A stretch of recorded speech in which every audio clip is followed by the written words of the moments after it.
talking about the 2 chord right now, and we're going to be using the 2 chord this week in our harmonizations in conjunction with the 5 chord or with the 1-6-4 headed to the 5 chord.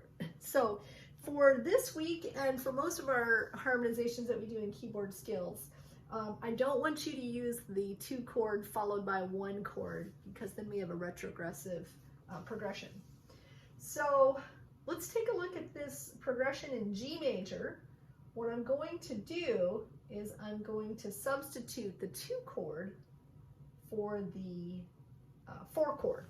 And I'm going to use the 2 chord in first inversion. So I'm in G major. So my 2 chord is A minor. Now I'm going to put my A minor chord in first inversion. So that's the chord I'm going to use in the right hand. So let's start with 1. Got first inversion 1,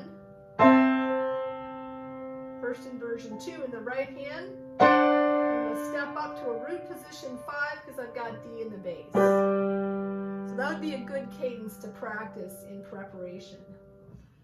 You can also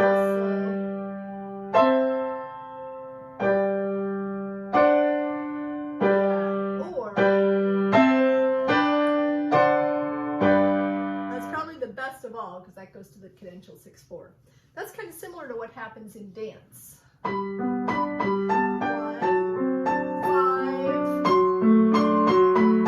back to 1, now 4. Notice the 4 chords in first inversion. I have C in the bass. Now I've got 1-6-4, 5. Here's measure 5 to the end again.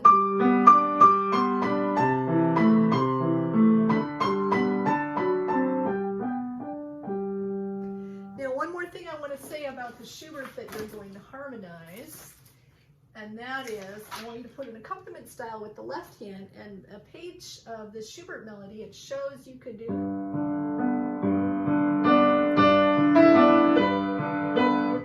that style if you want, but I think that style is pretty difficult because it's stretchy.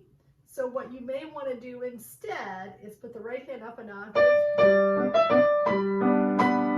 and do that. Now you could, let's see. You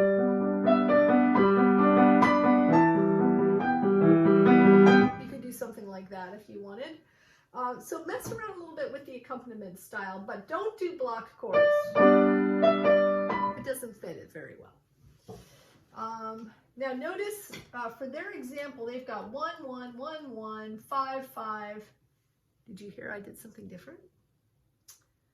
You could check and see what I did in measure 2. I did something different than what they did that I think is a little more interesting. So